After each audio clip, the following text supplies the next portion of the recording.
Okay, so we kind of got the current stuff out the way. Shout out to everybody doing their thing out there though. Um, but like I said, we always gotta go back to the '90s, man. So take me to the Magnolia like on a regular day. Let's say 94, 95. You wake up 9 a.m. Saturday. What would a regular day look like for Ski-Boo back then? Man, a regular day, you getting up. If you ain't been outside all night, you getting your crack, whatever you have, you know what I'm saying, you're going on the set. Everybody down there meet out there around the same time, around say about 10, 11 o'clock, everybody gonna be outside. I used to try to get out there earlier, like to catch the early customers or whatever. But, when everybody go to coming out, put all the guns in different little areas, in different hallways and all that, because we had so much going on around that time or whatever. But, like I said, when everybody come out, everybody hustling, moving around. Logga, dumbass, he might come outside, he won't rib somebody, or, go to joke, and that goes on like the rest of the day. Right. Okay. So you mentioned Logga. I was going to ask you this later, but since you mentioned it, now we can kind of jump into it. Logga, right? So what he's locked up for, we all know is public record for deleting disco. Yeah. Is that Stone little brother? So when that situation happened, well, can I ask you answer if you can? Because people always, every time I post a picture, a Magnolia picture, you'll see Logga somewhere. You might see they in a few pictures together. Yeah. People ask me all the time, like I'm supposed to know, like what happened? Like how do they? Where things go wrong between them two? Can you speak on like what happened between them two? Yeah, they I ain't 100% sure, but I was told, Disco had shot Logga, but they was out there. From what I was told, I had to get back with you on that. But they was outside one day. They was supposed to be like Logga ribbon, talking about Disco. They going there. Disco was a clown too. They supposed to be going at it or whatever. And I don't know what led to that, but Disco wound up shooting Logga up. I was told, like, since I've been home, they said Logga had a gun on him. I don't really know. Like I said, I really, really don't know. But, I know Disco had shot him up back then or whatever. Shot him all in his legs and shit. And leading up, go ahead. Yeah, so was that, what, 94, they say? That was 90. I think that was 94, 95. Okay.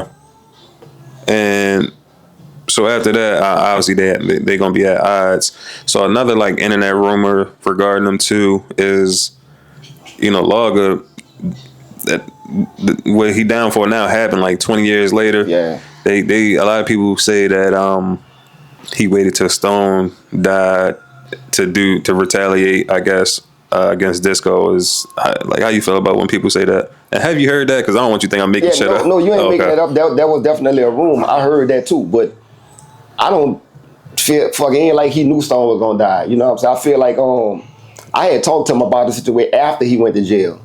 You know what I'm saying? And, he was telling me little bits and pieces about what happened. Disco supposedly had said something that kind of triggered him or whatever.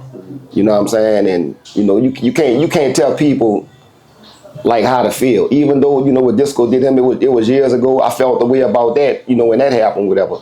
But like I said, you can't put no time limit on how somebody's supposed to feel about some shit that happened to them. You know what I'm saying? So, like I said, I don't know.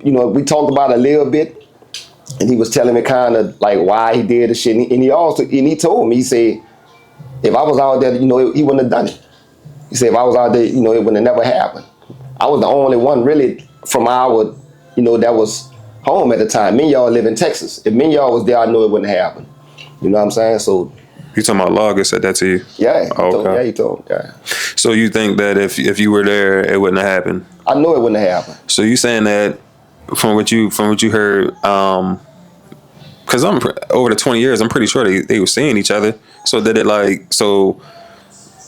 it could have happened whereas though like Disco said something to kind of trigger the feelings back in the day. Yeah. They kind of like revamped everything. Yeah, because they was in jail together and everything. They were locked up together. They were supposed to have, talked about it. Okay. They was in the same prison. You know what I'm saying? They said they hadn't talked about it. They had been on the street before, after that shit happened. You know what I'm saying? So, You know, like I said, from what Logga was saying, Disco had said something like was talking crazy around people. And Disco had just came to the city, bro. He had just came to. If you remember when me and you talked about it before, I had just got on the phone with him. We were supposed to be going to the pool party the next day. He was supposed to come meet me at Oakwood Mall, bro, but he like, I'm going in the hood, and I come, you know, I get the call. I come in the project. This is my first time seeing him since like '95, and you know he dead or whatever. You know what I'm saying? Yeah, that's crazy. And so you know, Disco he has kids.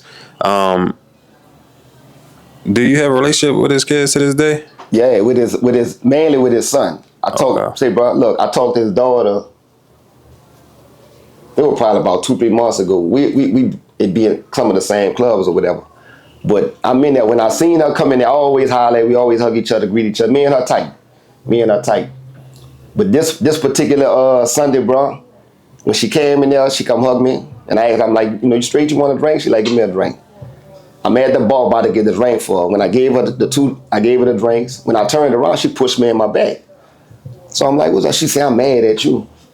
So I'm like, you know, I went to him like, what's up? Bro, we in the club, like hugging. Like, did she talking to me? I'm talking to her. Yeah, she like, so she telling me.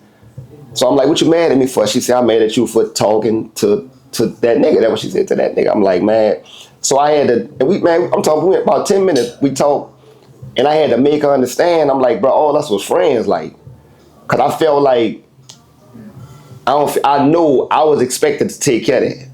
You know what I'm saying? But I'm like, bro, and I told her, I said, bro, that was something I couldn't mess with that. You know, all us was friends, like, and I ain't cool with, I was fucked up about the way it happened, the whole situation. But I told her, I'm like, man, that was something I couldn't like. But I told her and I gave her my word. I said, bro, I never let nobody mess with you.